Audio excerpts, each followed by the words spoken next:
Hey everybody, Reed Price here. I play the role of Rob Shandon on Sullivan's Crossing, and you're listening to Corman Productions Deep Dive TV Podcast with Dave and Stacy. Welcome back, everyone. This is Dave from the Corman Productions Deep Dive TV Podcast with my co-host Stacy here to talk about Sullivan's Crossing, Season 3, Episode 2, titled Out of the Blue. The episode's description reads as follows. Maggie and Cal hope to get their relationship back on track by planning a romantic picnic together. However, their date is interrupted when Cal gets his first search and rescue alert. Sully sees Helen in a new light as they begin to bond over their mutual love of bird watching. But their trip into the forest takes a turn with a shocking discovery. Meanwhile, Frank and Edna prepare for the arrival of Frank's cousin, and Lola has an awkward run-in with a handsome stranger, guest star Joel Olette, Avatar: The Last Airbender, which is a terrible movie, by the way, on a girls' night out. The episode was written by N.T. Gray, Rosanna Roth, which has some relation to Roma Roth, and story editor Josh Grabowski. And the episode was directed by Jonathan Wright, who I'm pretty sure is going to continue to be a producer on this series. Before we go any further, I'll tell you a couple things.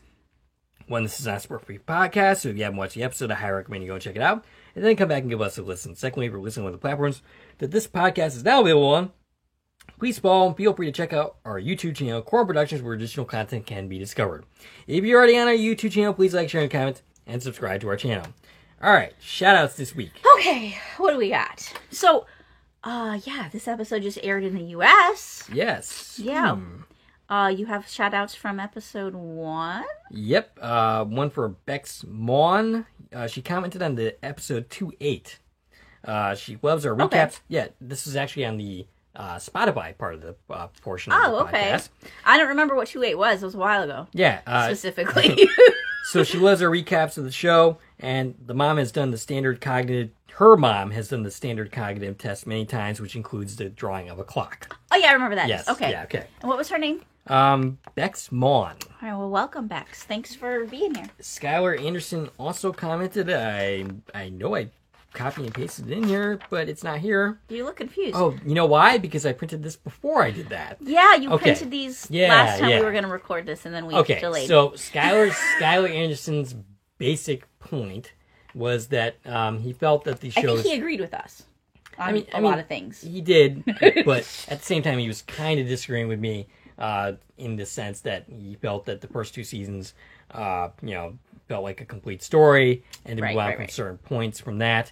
He did agree that the handling of the fire was disappointing. I think he agreed with a lot of things I said, is what I got out of it.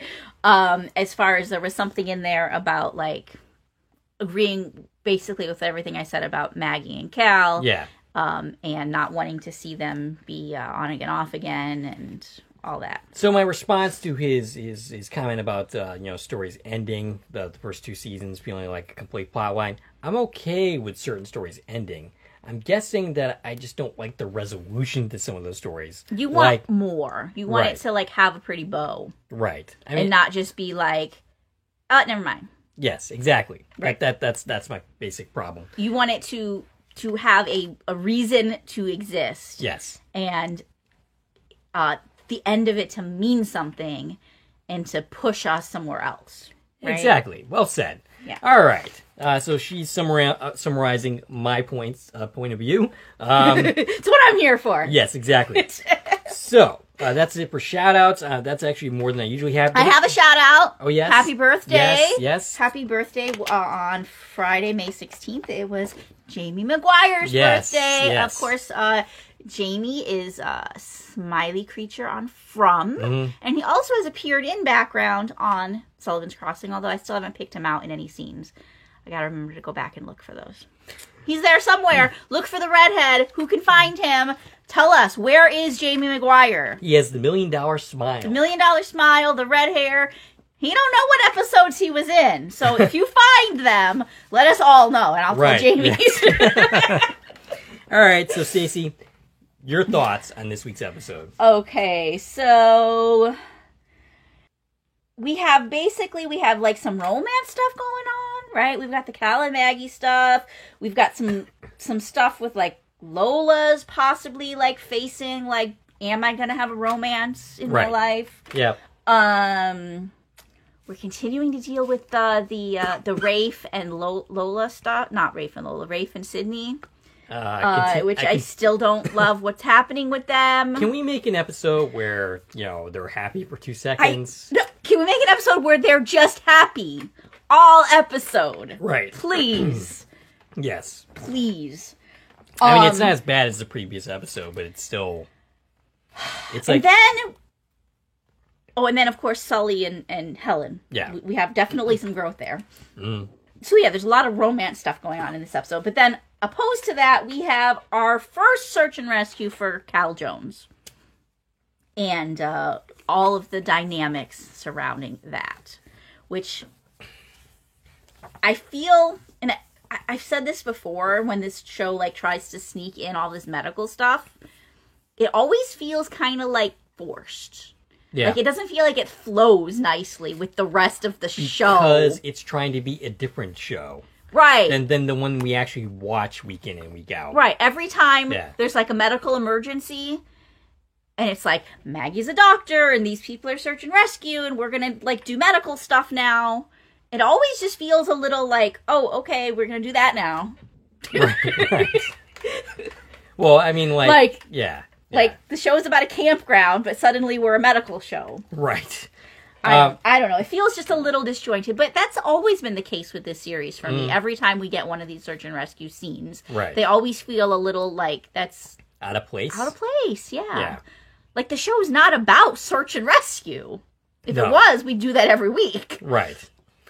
So, I think all in all, I enjoyed this episode. It does what? And I just remembered. What? We have, like, some heartbreaking stuff with Rob. Oh, yes. Oh. Yeah. It kind of builds on what the season premiere did. We still have some of those little themes of, like, upgrading that Edna is trying to do, and conflicts with Sully, adapting to change. We still have those things. Yep. They're not as present, but they're still kind of there, which kind of leads me to the conclusion that they're kind of building on those themes for the season, and I'm all for that. So it's funny because Cal and Maggie seem like a very functional couple. They have, like, a couple moments here and there where, like, what's going on, but they deal with it in an adult and mature fashion, as opposed to what Rafe and Sydney are doing, which But they seem like the most functional relationship in the show, other than, like, Frank and Edna, which has always seemed like a very stable relationship and a relationship built. Well, that's what's going to come out of this episode. Is they're the the couple that figure stuff out, right? And they know what they're doing.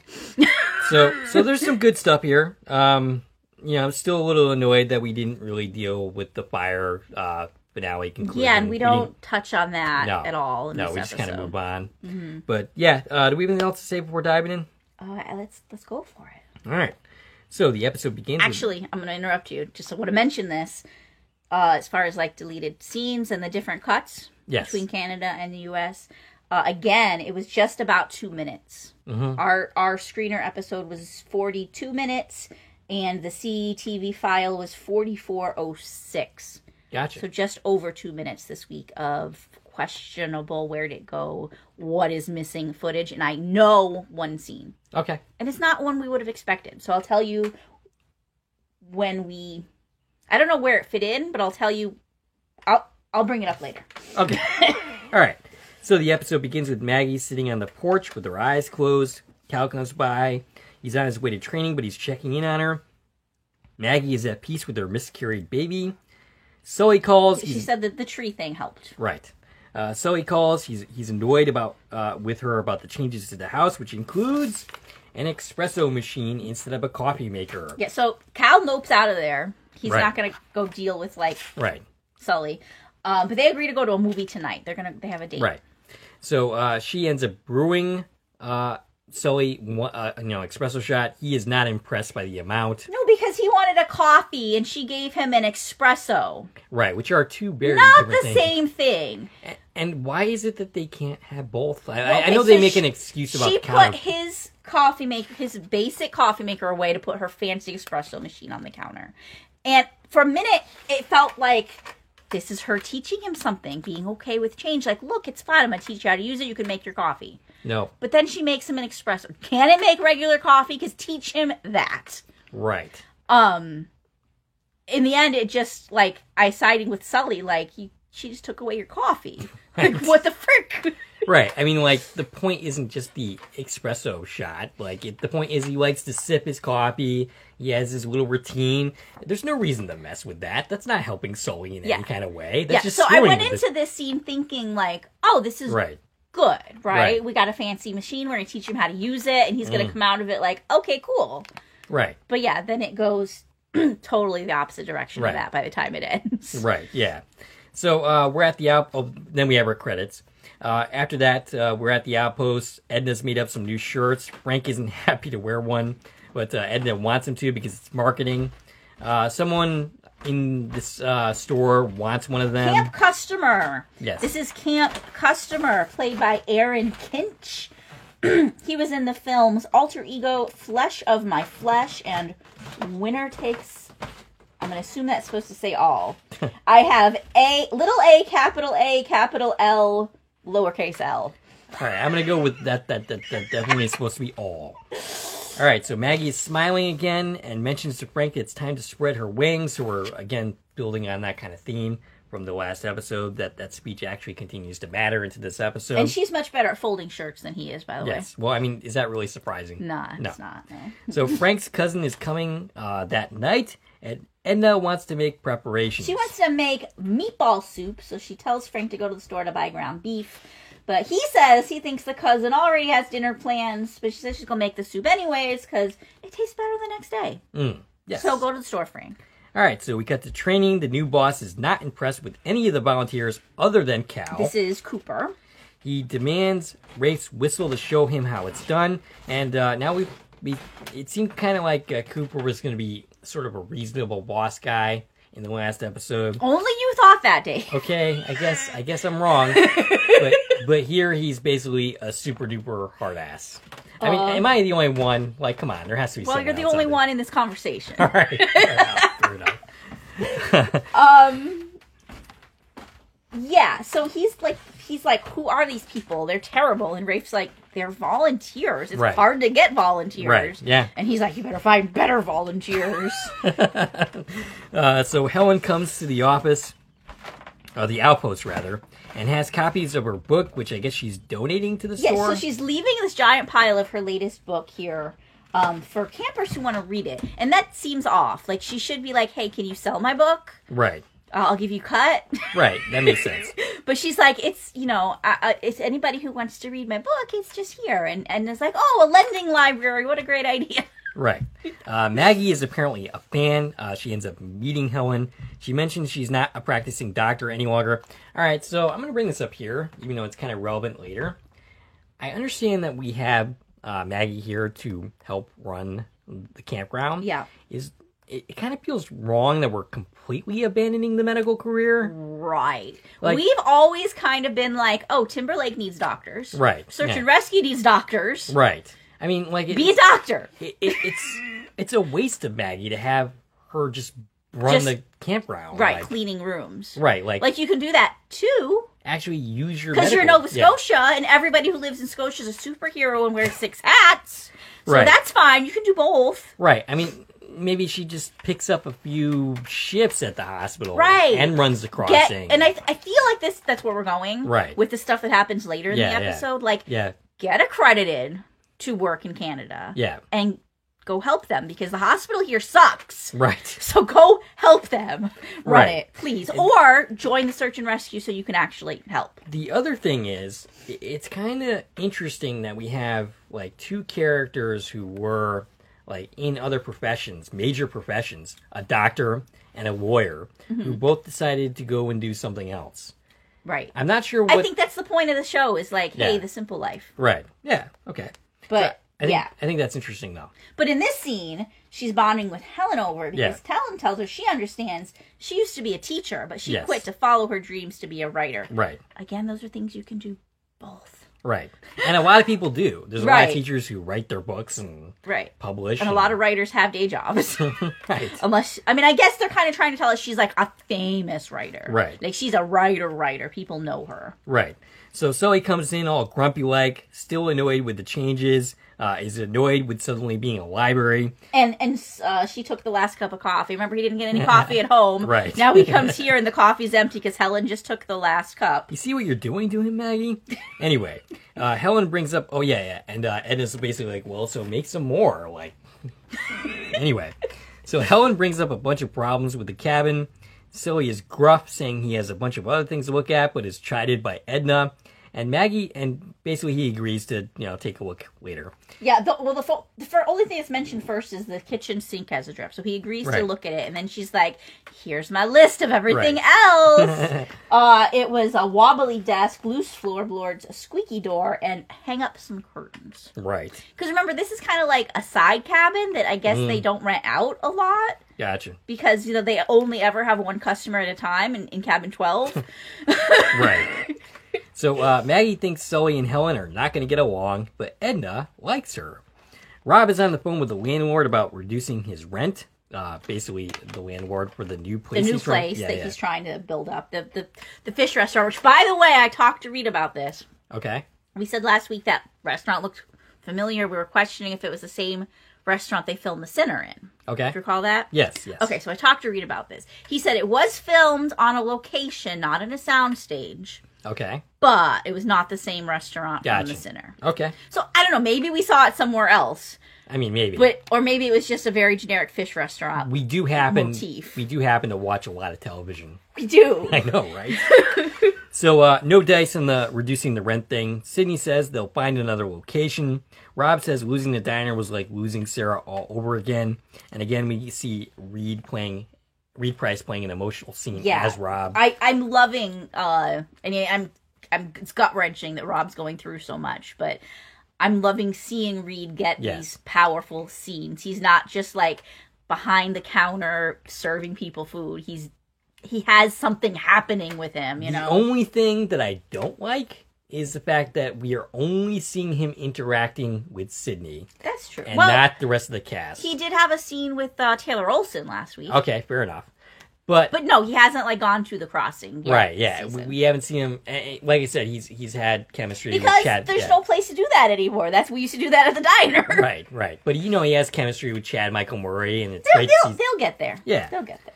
So that's the only thing I don't like right now, but it's not like a knock against this episode. But yeah, he's not leaving. He's sitting at home in his pajamas right now, trying to come up with a plan for what to do with the rest of his life, because he can't afford to open a restaurant without that insurance money that is not coming. So Sydney says sitting around feeling sorry for himself isn't going to get it done. She tells him to get dressed because she's going to help him find a place. Right. Basically, they need to find a cheaper place because he can't afford this place. The new boss is running a boot camp. Everyone is struggling except for Cal, and we have flashbacks to his hard-ass father, basically having him do the same thing. In the current timeline... Okay, well, let's stop for a second there. Right. We got two people here. Yes, yep. Okay, so young Cal Jones is returning. We last saw him in episode 202. This is Theo L-A-P-A-I-X. Lapix. Theo L is returning as young Cal. Okay. And these are his only credits, by the way. He was in episode 202, and he's in this episode, and he's never done anything else. So I'm assuming he's going to continue to appear. Possibly. Because we are digging into Cal's backstory past, a little bit. Which, right. by the way, I'm all for. Yeah. I'm all for digging into that. And Cal's dad is not the returning actor that... Because we had a voice actor play Cal's dad before. He wasn't on screen. But we had a voice actor for him before. It's not that person. But this is John Ralston. And he's listed as a guest star on this episode. And I know we're going to see him again next week. At least, too. And John Ralston, he was in 2 episodes of Virgin River, which is the other sister series to this one. Yep. He was in Infinity Pool. and he was in 2 episodes of Zoe's Extraordinary Playlist. Okay. So basically, in that flashback, the dad is telling him, like, you got to be strong to take care of your brother and sisters. He says, because they can come for us at any time. Yeah. Am I supposed to remember what that means? I don't think so. I remember that Dad's cuckoo. I don't think that it actually means anything. I think it's just like, who's coming for them? Are they in legal trouble? I don't think anybody is. Or is this just like parents are cuckoo? No, I think this is him more evidence of his PTSD, which was established in the previous season. I don't think it actually means anything other than general paranoia from his dad. Okay. So there's not like some plot point I'm forgetting that they're like on the run from something. I don't believe so. Okay. But I think we're probably going to elaborate on that as the season goes along. Yeah, probably. Okay. So yeah, basically we return to the present day, and he's basically still doing the push-ups, but he's told by Rafe that they're done, and Rafe's like, "Ooh, I gotta help morale." Maggie and Edna are reading Helen's book. Edna, and basically, I guess it's a very steamy scene. They're reading a steamy scene from a romance novel. Yes. Edna thinks that the thermostat is broken. She's like, it's getting very hot in here. And right. Maggie thinks she's talking about the book, but she's like, no, like, it's hot in here. The thermostat's broken. Right. And she says, I guess that's another thing that needs to be upgraded. And that's another example of Edna making changes. It's not dwelled upon, but it's mentioned. So I think, that, again, we're expanding upon that. Maggie, meanwhile, is annoyed that Cal was supposed to stop by the outpost after his training, but he didn't. I don't know that she's annoyed, more like concerned. I took it as annoyance. Okay. I mean, it's hard to read, Maggie. Well, it's probably the female perspective, right? Okay, Your boyfriend's supposed to do something, and he didn't do it. Right. And you're maybe a little concerned, but you're also like, what the frick? Right. I'm annoyed that you're making me feel concerned. Right. Because you didn't do the thing you were supposed to do, and now I got to go check up on you to make sure you're okay, because you're not here doing what you said you were going to do. I'm not even dating you, and I'm sorry right now.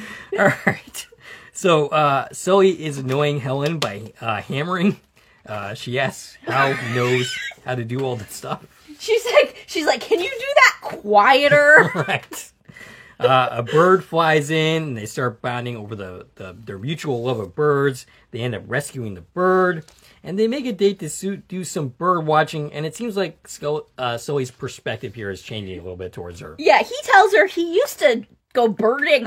I find that word so hilarious. They keep saying birding, and that's why I cracked up when you were reading the description, because I just find this, like, just these silly dialogue. Right, yeah. He says he used to go birding a lot, but he hasn't in a long time. And she's like, how could you have given up such a great hobby? And he's like, because I have to run a campground. Right. Are there not birds at the campground? I guess not. I mean, so he has to run the campground, so he has no time to admire the birds. Right. But they're bonding over this because right. they both apparently know birds. Right. So Edna is reading Helen's book and now crying. She's no longer turned on. She's just crying. And Frank returns, and he's concerned because she's sitting there crying. Now, this actually goes into what we were saying before. Yeah. Because he thinks she's crying because she was worried about him taking too long at the grocery store. Right. He's like, I'm fine. What? Were you worried about me? And she's like, no, that's not what I'm crying about. Right. I wasn't worried about you. Yeah. Yep. So Cal is by his place pondering, he's basically pondering his relationship with his dad when Maggie shows up. Cal apologizes and wants to take a rain check on the movie. Wait, what? Oh, okay. Yeah, that's right. So okay. they're supposed to go to the movies. Right, yeah, So okay. Not only did he stand her up for coming to check out the outpost. Right. He just went home. Now he's canceling their evening plans. Right, okay. So she says she still has some unpacking to do. Right. Which is, I think a thing we're just going to continue to see throughout forever. the season. She's just going to keep unpacking. So, and Cal sets a date for a picnic tomorrow. Sydney gets a call from Rafe. She explains the situation with Rob. Rafe is going to be late because the boss is making him stay. And basically, this is 2 boyfriends in a row that are just canceling on their significant others. Yeah, and he's also, like, basically blaming her for the reason. Yeah. He's for all the stuff that happened with the boss last week. Yeah, he's basically like, I have to, make up still for all that. And are you finally on board with the view I saw that Cooper is giving him a hard time? I mean, I guess, but I still think that, I don't know. It just seems like Rafe is just being an ass. Like, still. Oh, he is. Yes. Yeah. But it's all because Cooper's giving him a hard time because of the making out and fire truck thing.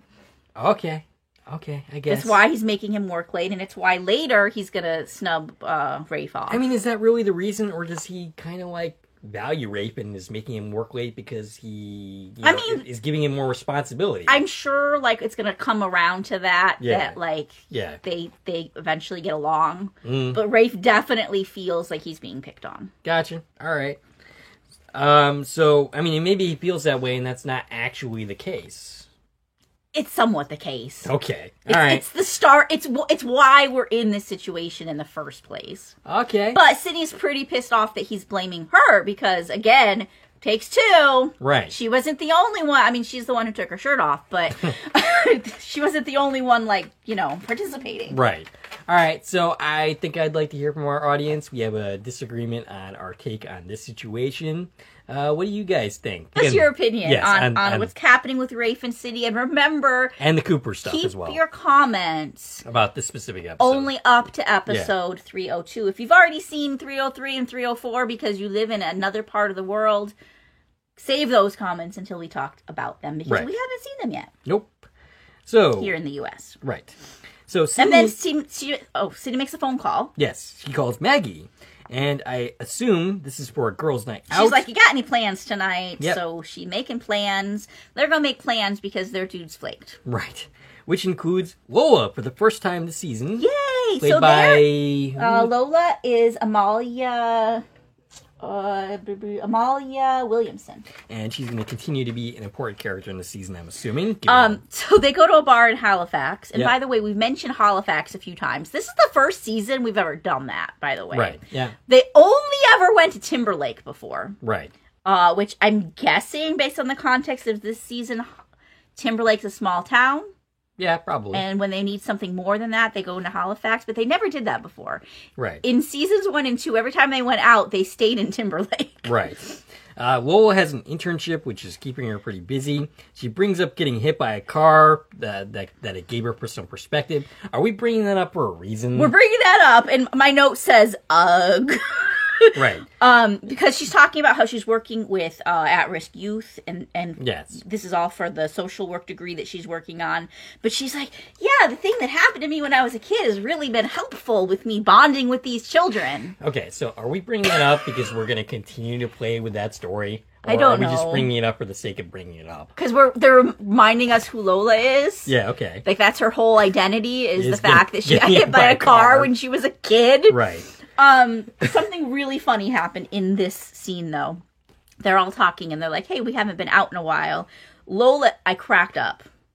Like, I LOL'd. Okay. Lola says, I haven't gotten out at all in a while. Because they were saying we haven't hung out in a while. And Lola's like, I haven't gotten out at all in a while. And I just saw that as such a meta comment to us noting her absence in the premiere. Like, she wasn't in the premiere. This is our first time seeing her this season. And her first line is, I haven't been out in a while. Right. That makes sense. I thought it was just hilarious. Yeah. It hit me both times I watched the episode. So they talk about Cal, and Maggie admits that they have not yet had intimate relations. Yeah, which tells me this isn't 8 months later. Right. Did they not do that last season? They didn't, because they just started dating right 5 seconds before the fire. Okay. They made out. Right. Before that, they kissed once or twice. Okay. And then retreated. Gotcha. Now, here's something I'm going to bring up now, because I've been watching the internet's reaction to episode 1, and I've seen many people comment things like, well, did we ever find out whose baby it was? Oh, man. Now, in my opinion, this is a very straightforward series. Yes. This is our relaxing time, right? The other shows we talk about are much more complicated. Yeah. We talk about From, which will break your mind trying to talk about and think about. Yeah. This is straightforward. They're telling us a story, you watch it, you enjoy it. Yes. I do not comprehend people not knowing what's going on in the story, other than like the couple twists and turns, like Sully didn't hit Lola. Right. Great, that was a twist. They never tried convincing us that Cal was the father of this baby. Right. She was dating Andrew, She slept with Andrew. We know exactly when it happened. We Ethan. saw the baby be conceived. We did. Yes. We saw her tell Andrew. Yes. We saw Andrew tell everybody else. There was Yes. never any question that this is Andrew's baby. Yes. But I've seen multiple people be like, did we ever figure out whose baby it is? I even saw somebody comment, and I know they didn't pay attention to episode 1. And these aren't our listeners. These are just people on like Facebook groups about Sullivan's Crossing. I saw somebody comment, what about the baby? And I said, my response was, the episode explained the baby. Right. And, this was the second half of their comment, did Cal ever find out it was his? No, because it wasn't. You're making me not miss Facebook. Right? So to answer your question, no, they did not sleep together in seasons 1 or 2. They Okay. kissed a couple times. Yeah. It was very, like, intimate. Like, the Yeah. fact that they kissed was a big deal. They didn't do more than that. Okay. In the very last episode, they decided to get together. They're in a relationship now. They made out right before she found out her dad was in the fire. Right. And then we fast forwarded to now. Okay. Okay. So apparently they still haven't gotten that far. Well, maybe they haven't slept together in 8 months. I don't think so. It's a brand new relationship. Right. They did not wait 8 months. Okay. So that tells me we're still in the fall. Okay. I don't know where Finn is because he's apparently still at camp. He's at fall camp somewhere. Right. And this is like the fall big camping. Apparently everybody goes camping in October. Maybe- in Nova Scotia. Maybe they're keeping him at camp because the actor is now like in his 20s and Or this really is some mythical place where only summer exists in this world. you know, We go to school for 2 weeks and now it's summer vacation again. I would love to live in that world. But I'm telling you, it hasn't been 8 months. And if suddenly it's summer next time we start like getting cues on when we are, Uh-huh. I don't know. I'm having some problems with my suspension of disbelief, as I have with the timeline. Okay. Straight along. But no, I'm not going to believe that they've been dating for 8 months and still haven't slept together. Okay. Not going to believe it. All Because right. they have chemistry. We watched them make out 4 times last week. Right, yeah. And a couple more this week. So Lola brings up the fact that she's not dating or seeing anyone. No, the fact that she brought up is that she's never slept with anyone. Really? I find That this is her confession. I mean, she got turned down left and right. in they're season talking 1. about sleeping with people. Gotcha, Maggie's like, we haven't actually yet. And Sydney's like, well, Lola, are you at least getting some? Like, give us a story. Lola's a virgin? And that's what Lola said. She's like, actually, I've never been with anybody. Wow, that's sad. Hard to believe. I mean, like, isn't she in her late almost 30? Like, she's in her 20s. She's in her 20s. like late 20s though, right? I mean, this is another thing that we've spent a lot of time talking about. Right. How old are all these characters? I'm pretty sure we came to the conclusion that she's basically the same age as Maggie Which was in and her Sydney. like early 30s, right? Like right around 30. Late Right. 20s, early 30s. Yeah. And she's maybe a year or two younger than them. But she can't be more younger than them than that. Right. Because of the age she was when Maggie left. Because Right. we're saying that's the same day that the bicycle thing happened. Right.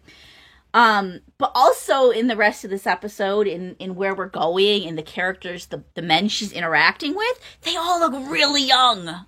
Yeah. Yeah. The dude we're about to talk to at the bar is really young. The other dude that she's about to meet looks really young. I feel like we're trying to make her 20. I feel like we're trying to make her college experience because she's college age, not because she went back to school. And that doesn't really It doesn't track with Right. anything that we know about the timeline. Now, if she were in her 20s, I could believe it, but in her 30s, like, Lola is not ugly. She's a very she's pretty a very girl. beautiful woman. So I'm not buying that nobody would be interested Even in though it. she's kind of a bitch sometimes, she has some charms. I'm sorry. That does not matter to a guy. I know. So what they're trying to tell us basically in this, well, not in the next scene, but in the Right. next scene with her is, the girls decide like, oh, we're gonna help you, we're gonna fix that, and Right. you're gonna go flirt with some guys at the bar. Right. Because the whole thing is not only like, have I never been with anyone, but she's like, yeah, I'm just not good with guys. That doesn't track. If she was like, I chose that, Yeah. that's one thing. Yes. Sure. But she's basically saying, like, I've never been with anybody because I can't. find someone. Right. And, you know, they play it off as she's kind of awkward. But Yeah, exactly. Again, later we're going to have her have a very awkward scene where Right. she, Yeah. like, totally can't handle the guy hitting on her and she has no idea what's going on. But regardless, Right. if you've had a decade to figure this out. Right. Yes. So Maggie gives her some tips. Lola wants to drink more first before going and doing it. Sully, alone, picks up Helen's book and starts reading. And the name of her book is Second Chances, which seems very fitting to Sully's Yeah. whole deal. Yes. Edna is meanwhile she's chopping onions and crying again. But this time she's actually feeling wistful and about growing old. Yeah, she wonders how much time they have left. And Frank has some sage advice again about growing old is a privilege. We cut to Lola. And he tells her he's going to go run her a bubble bath, and they go upstairs together. Oh, wonder what's going to happen here. I think more than a bubble bath happens based Right. on the next scene they're in. All right. So Lola finally gets to try hitting on someone. She goes to the bar. Yeah. We meet a guy at bar. He is played by Will Joe Martin, and he's been in films such as Lemon Squeezy and To the Moon. Okay. And again, he looks very young. Right. She makes eye contact with one of the guys. She's approached by someone. She strikes up a conversation, but she basically just turns him down. Okay, here's what happens. Yeah. Because I honestly think they're trying to tell us is that she's baffled about what went wrong. Right. Okay, so he says, hey, my friends and I are going to go to the pier. You want to join us? And he's got 3 friends with him in the background. So there's 4 dudes, okay? And they're tourists. They're all wearing Halifax t-shirts. So we know they're tourists. They're not from around here, which was what Maggie and Lola were kind of like, you got nothing to lose. They're just tourists. So go talk to them. Practice talking to men, right? Right. But she's like, hey, I'm actually here with my friends. And she points to Maggie and Sydney. And he's like, bring them along. I mean, that's logical. It makes sense. It is logical. And you think that Maggie and Sydney are going to not go along with you? Like, I think if you had asked... I don't know if they would have, because that might be a little weird. Okay, fair enough. But from his perspective, like, this is a normal interaction, right? Yes, yep. But she's like, we just got here. We're not leaving. Right. And we're supposed to believe that this is... And he's offended. He's offended by her rejecting him hitting on her. Right? Yes. He's like, have a nice life. And she just looks so confused. Like, what just happened? Like, she has no idea. So they're trying to tell us she literally is this clueless, and that's why she's never had a serious relationship. Oh, okay. I don't buy it. But I don't buy it, but that's what they're trying to show us. Right. Is she's like, has no idea what just happened in this interaction. Basically, she's being cold to people and not understanding that that's what she's doing. Right. Which kind of fits her character a little bit. It does, but... But here's what I had to say about this, is that's what they're trying to tell us, but on the other hand, I mean, Lola made the right decision by not going to the pier with these 4 men.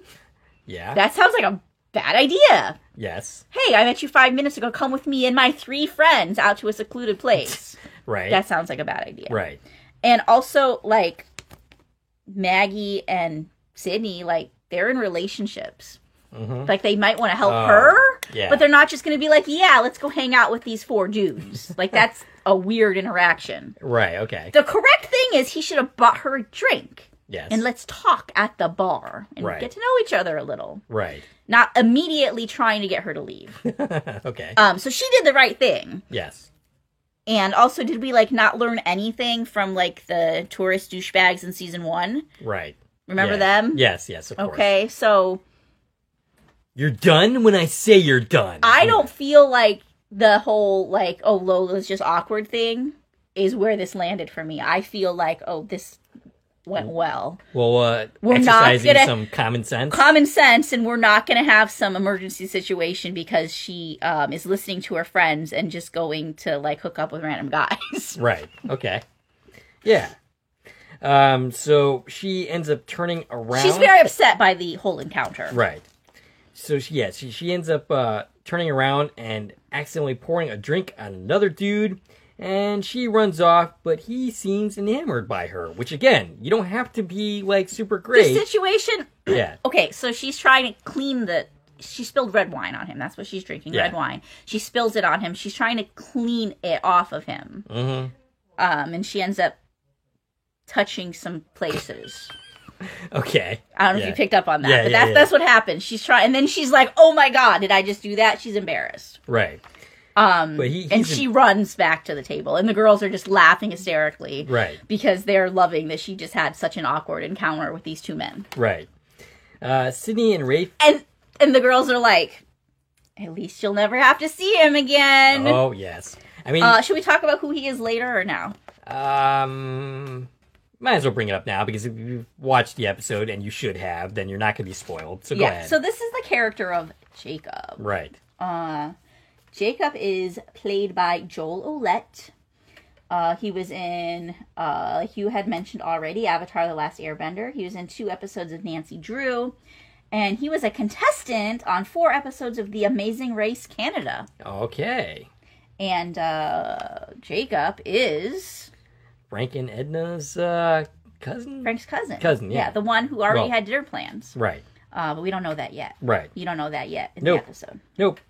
So Sydney... We're just told, like, you're never going to see him again. It's fine. Right, yeah. It's foreshadowing. Absolutely. It's not even very subtle foreshadowing that you're absolutely going to see the character again. I don't know, because Yeah. you and I were spoiled on this. Okay, fair enough. We, in our screener, Yeah. were told that the big secret is that this is the cousin. Right. And that's the thing we weren't allowed to talk about prior to the episode airing. I don't like that we get spoiled on things, because then I don't know how I would have felt about it if I didn't know that going in. I wouldn't have known that was Frank's cousin. Right. I would have known. That this is characters coming back? Yeah, there's no way he wouldn't after such, like, a line like that. Oh, maybe. I mean, like, Sullivan's Crossing is not, like, subtle with that kind of thing. Right. Like I mean, we said, it's yeah. straightforward. Yeah, I mean, it is in a lot of ways. Like, the little character moments, there's some subtlety, and I do appreciate the series for that, but on story points like that, not so much. Okay. But anyway, I would have known that this character was coming back. Okay. Based on that one line. Next morning. Yes, Sydney and Rafe are Sydney is basically having a hangover. He's making a green drink. Yes. And basically he's being very loud because he's putting it in a blender. She's got a hangover, and the ingredients are not too pleasing sounding. It sounded pretty disgusting. Right. I didn't write down what they were. But, right. He's upset that she got hungover, that she got drunk last night and has a hangover, because Cooper finally gave him a day off of work and they can hang out together, and she's not up for it. And he doesn't make too big of a deal about this, but, like, I mean, it's not really her fault that she has no way of knowing that he's gonna have the day off today. Right. He didn't even know. Right. And he did. But he's like, why did you drink so much? Right. And she kind of gives us some indication of how the rest of the night goes. She was like, Lola just kept ordering shots. Right.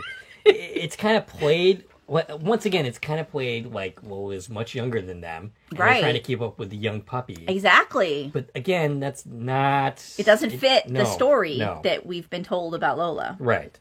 So, yeah, so she... And the drink doesn't sit well with her. No. She drinks the green drink and then she goes to throw up. And I'm pretty sure it would not sit well with me either, based on what he described. So in other words, today's not going to be that day for them, that they get to spend time together and make up. So Cal has stuck to his picnic plans. Yes. My note says, I thought for sure he was going to blow her up again. Ugh. Well, no, I knew the picnic was going to happen because I'd seen the press photos. Sure. So they kiss. He ends up asking about last night. He's less dickish about it than Rafe is. Again, Cal seems like the better boyfriend. But Cal brings up the fact that he was having memories of his dad, and that's what he was going through. And she specifically says, yeah, I heard that you stopped by. Right. Okay. So we're going to pause there for a second. Okay. So, last night, while the girls are out, Cal feels like a dipshit for canceling plans and decides to go tell Maggie about this whole flashback that he had and what's bothering him. Yeah. So he goes to talk to Sully. He goes to see Maggie, but ends up talking to Sully because Maggie's not home.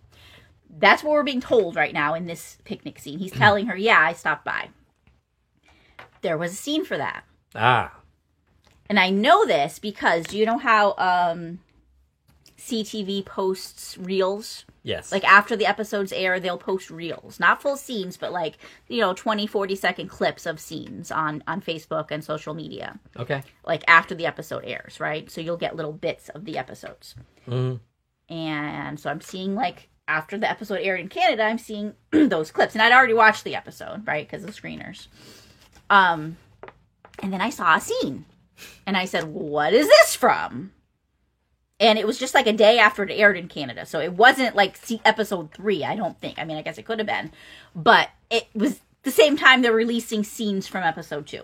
And it was a scene of Sully and Cal at Sully's house at night talking in the kitchen.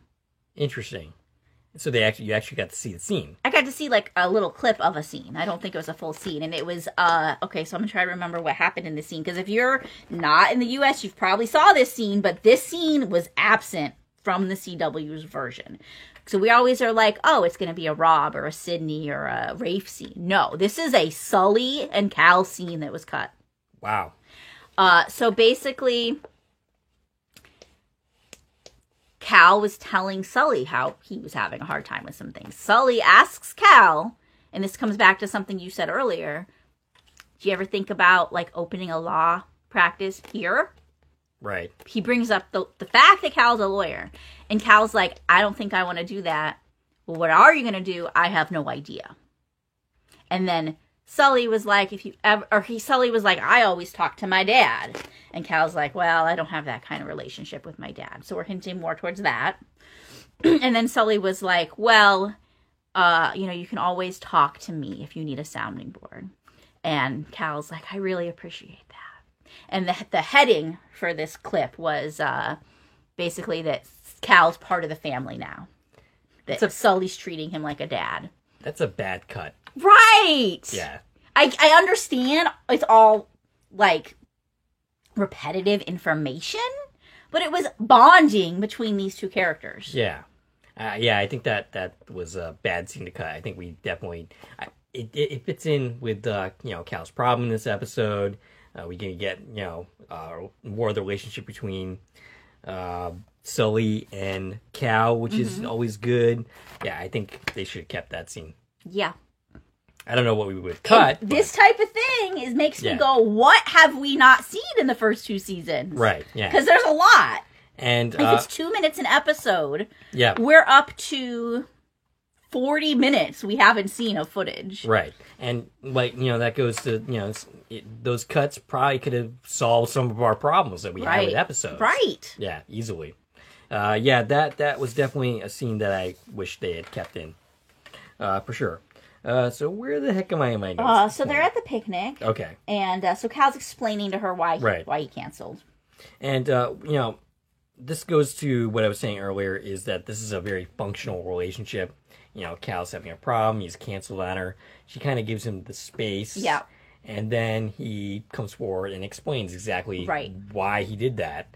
Right. So, I mean, he realizes he's screwed up a little bit, but then again, he explains why it happened. And then they move forward. Exactly. So, it's unlike, Rafe and Sydney, who don't do that kind of thing. Who don't communicate. Right, yeah. So...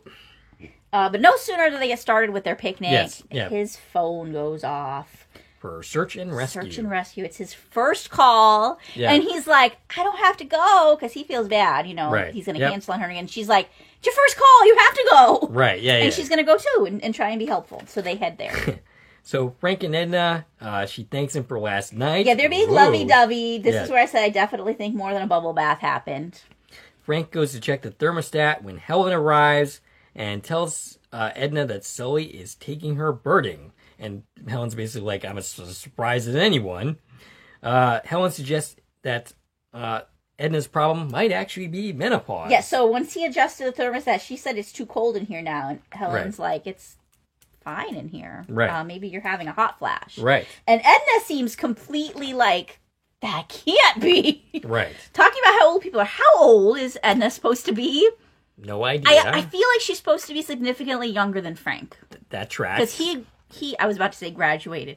He retired. Yep. And she's still working. Yes. So I mean, she also looks younger, which doesn't Right. mean anything, but... Right. Now, I've always just kind of thought, well, she looks good for her age. But if she hasn't even considered that she could be hitting menopause, maybe she's a lot younger than I suspected she is. So, I was thinking 40s, mid-40s, maybe our age, maybe 50s. Really? I was thinking, before this, I was thinking she was at least in her late 50s. Okay. And Frank's more like in his late 60s. Right. When does menopause hit? I mean, perimenopause starts in your 40s and goes for a decade, and then full menopause is like another decade after that. So... She should have already been dealing with these symptoms for a while. Okay. Unless she's... So are you... never mind. I withdraw. We're getting there, Dave. I withdraw the question. We are definitely getting there. I mean, I'm not going to experience it, but I might have other issues. Well, by we, I meant me. Okay. Yeah, so I was taken aback by her being completely blindsided by Helen's comment, because they look the same age to me. Helen and Edna. Helen and Edna, yeah. Yeah, I don't know. But Helen's acting like she's already been there, done that, gone through it a decade. Right, and yeah, she says not to worry that she only has 10 years of that to go. Yeah. So at the scene of the search and rescue, Cooper is completely dismissive of Maggie, saying, what hospital do you practice at? Okay, well, you don't practice here, you're not licensed here, so you're a liability. Which makes sense, Yeah. sort of. I mean, it is what my husband said. So he's only watched 2 episodes of the series so far. We watched the first 2 episodes, and he was like, she can't practice medicine in Canada. She's going to get in trouble. And that was just about her, like, patching up Roy's head when he fell. That's basic first aid. Right. So I don't buy his point there. But... Right. Like, that's Yeah. Adam for you. Right. But that's what we're saying here. And that's something we've never addressed in 2 seasons, where she's Right. done lots of medical stuff. And we've never touched on this fact that, yeah, a medical license doesn't cross borders. Right, yeah. Which means she cannot just go get a job. She'd have to, like, do something first. Right. But do that. Go ahead Right. and do that thing you need to do to get licensed here. I mean, I'm sure it wouldn't be that I'm difficult sure for her it's to just do. like paperwork. You know, Right, she is a doctor. Yeah. I mean, it would sound like you have to go back to medical school or something Right. like that. She might have to take a test or something. Right. I don't really know much, but Right. whatever you gotta do it, and then get a job at Timberlake Hospital, please. Yes. Yeah. Or join the search and rescue, because apparently they can do these things, but they're not doctors. So, they accept volunteers, but they're not going to let Maggie Because volunteer. she's not a volunteer. Because she's not officially representing them. She's not wearing their orange t-shirt that Cal had time to change into between the picnic and here. So become a volunteer. Right. Join search and rescue. We have to be leading in one of these directions. And I feel like Right. I've been saying that for a year. Yeah. But we have to either be leading to her joining search and rescue or becoming a doctor here. Right. We have to be. Right. Yeah. But I also thought, like, all of season 1 and 2, we were leading to a fundraiser for The Crossing, and then that became an in-between episode scene that didn't air. So, Yeah. I don't know. What do I know? So everyone goes into action Yeah, except for the Maggie. problem is the 25-year-old male went over the edge Yeah. of the ravine on his mountain bike, and he went a splat, Yes. but he's alive. Yep. They're here to rescue him. Mm-hmm. Maggie looks a little offended that she can't help, but she's like, it's okay. Just go do it without me. Right.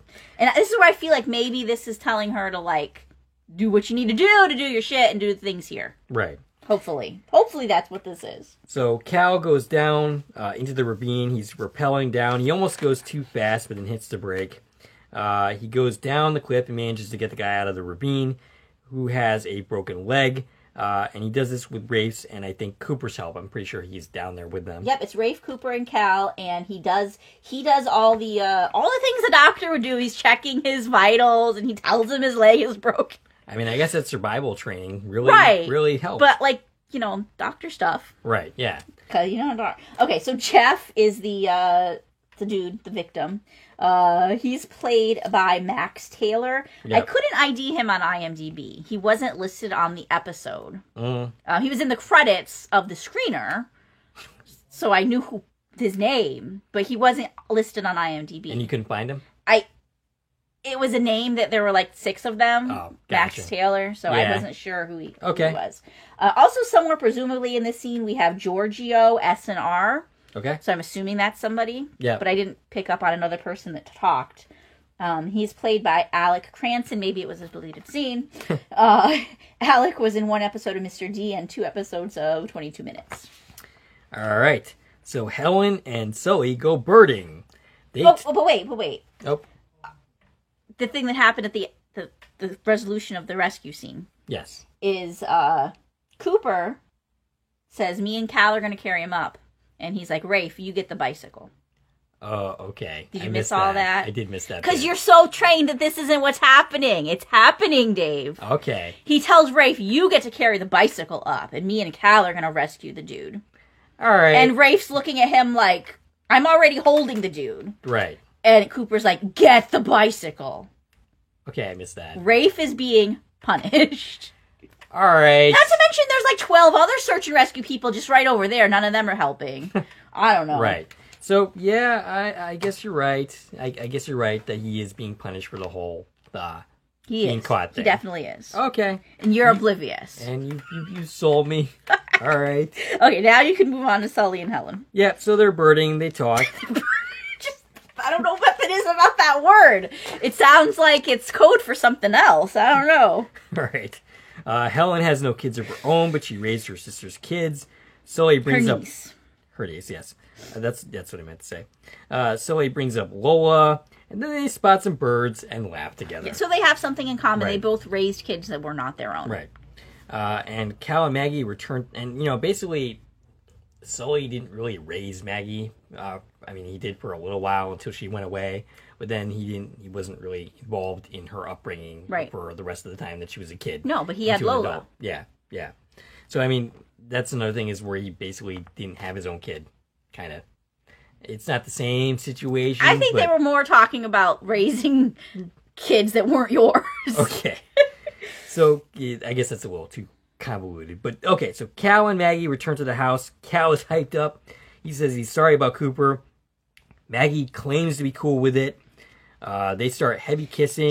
She talks about how exhilarating surgery always felt. So you get this little foreshadowing that she is missing being a doctor. Right. And possibly leading to let's be a doctor in Canada. I mean, that just makes sense. It does! Yeah. So Cal, they start heavy kissing. Cal says he loves her. She says it back. Cal says he likes her, but that's not what he says. And they start stripping. Looks like they're headed to carnal activities. This scene goes on forever. They're making a point. This is their first time. Yeah. This is a big deal for them. That's the point that we're being told. Okay. So I really hope all those people who still don't know whose baby it was understand after this episode. That it was Cal's. Just kidding.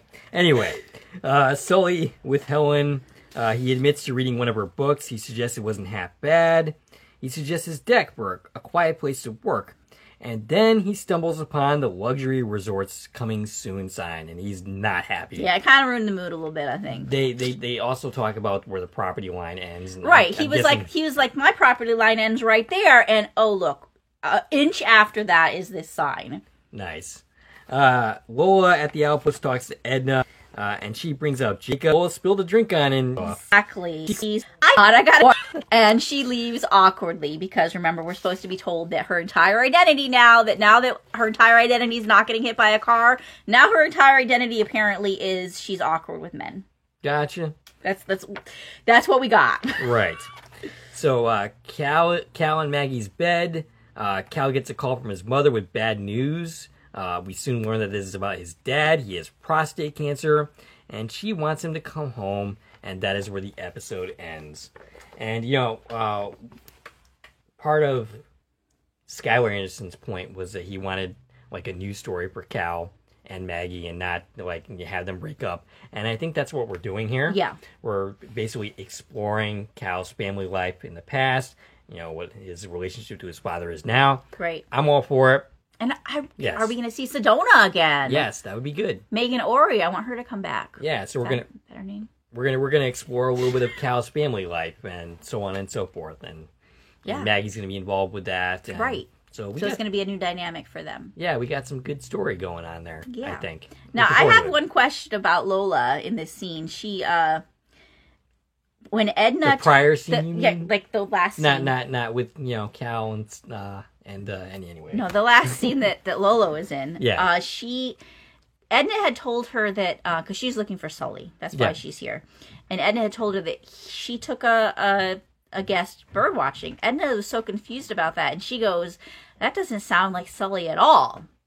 So... Are we implying that Sully never actually went birding? That's my question. Like, did he give it up that many years ago? Because Lola's been living with him since she was 7 years old. Or is he lying and just using this as an excuse to... Is he not a bird watcher, or was it literally like 30 years ago was the last time he did it, and Lola doesn't even know this about him?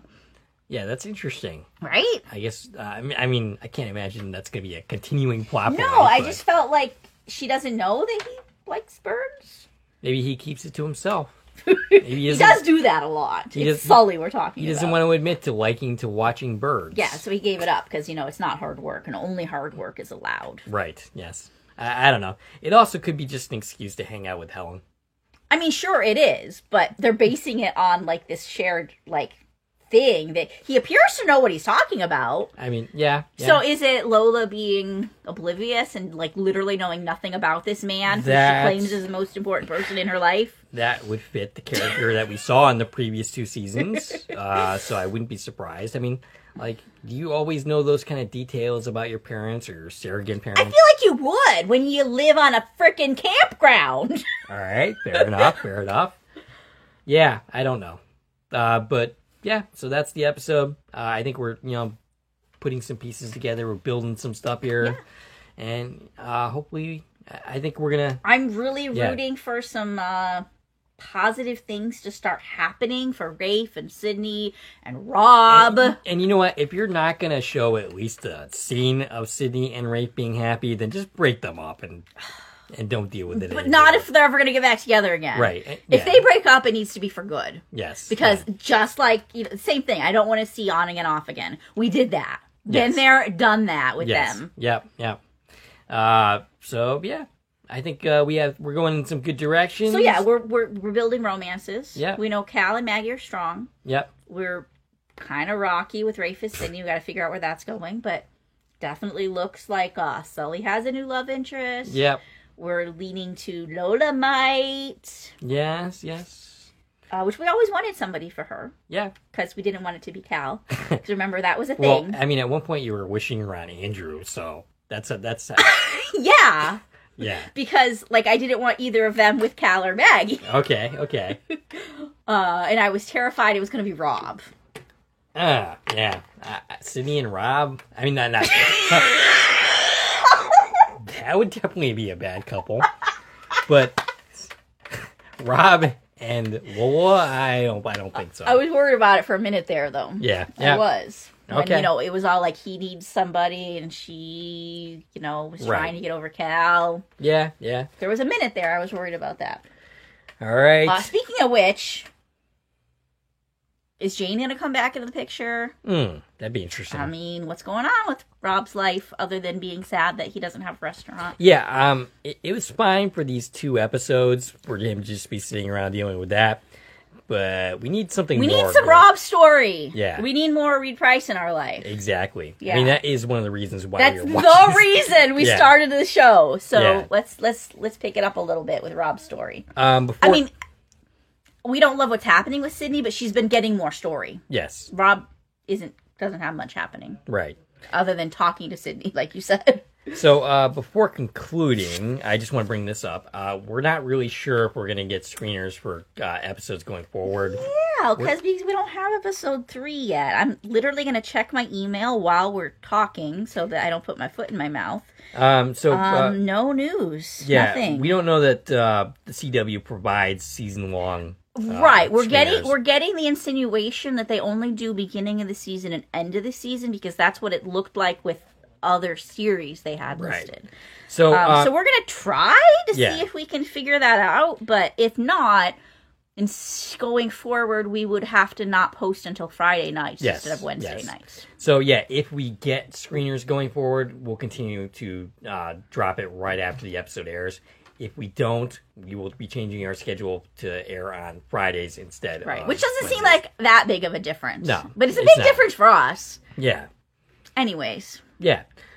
So do we have anything else to say before concluding? I think we covered everything I have in my notes this week. All right. We'd like to hear from you. What'd you think of this podcast? What'd you think of this episode? Stacey can be reached at. I can reach out on Twitter, X, Instagram, Threads, and Blue Sky at TVN Coupon Talk. If you like this video and want to support the channel, there are ways to do so. You can join the Corn Productions Facebook page. You can follow me on Twitter. You can also follow me on Blue Sky. And you can buy me a coffee, buy something from the Corn Productions store on Zazzle. You can join the Corn Productions membership starting at 99 cents a month. And, of course, you can like, share, and comment, as well as subscribe to the channel. This is Dave and Stacey from Corn Productions signing off.